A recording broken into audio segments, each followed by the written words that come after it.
د دې جنتیانو د بیانو یو صفت غدام دی چې دا کله کله دی دنیا ته الله مراخکار کوي.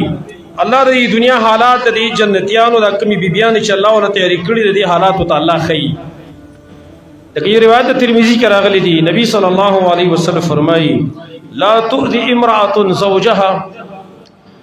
یو زنانه خپل خاوند نه خپه کوي هغه تکلیف نه ور کوي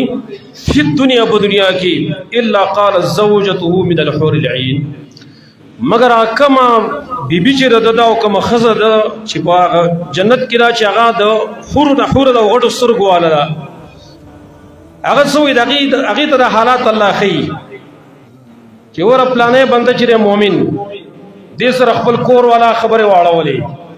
خپه کړي دي خدمت ولا نه کړي نور تکلیف ولا ور کړي دي دا حالات دی حور ته الله خي چې ستا کم خاوند په دنیا کې وسو به برازي تاسو بل ته ملاويږي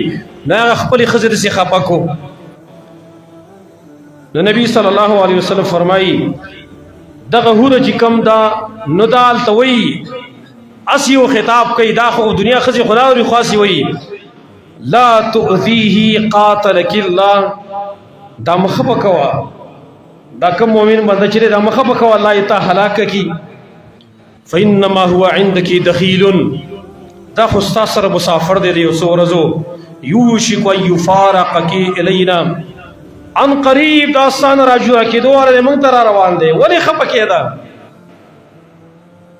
زمارونو چې کله یو سړی صحیح مؤمن شي څنګه چې الله غواړي بیا باغه حرم ستا په انتظار باندې وي او چې یو سړی بدکار دی یو بيدین دی د به حرم څخه انتظار وکي بلکې الټه به اخیره ده تکي حکم مؤمن بندا چې دا واقعي مؤمن دی حرم د انتظار کوي او دنیا دی خزه ته خیره هم کوي چې ګوره دا سړی خپه نه کیته دا خو ان قریب را روان دی مون طرف ته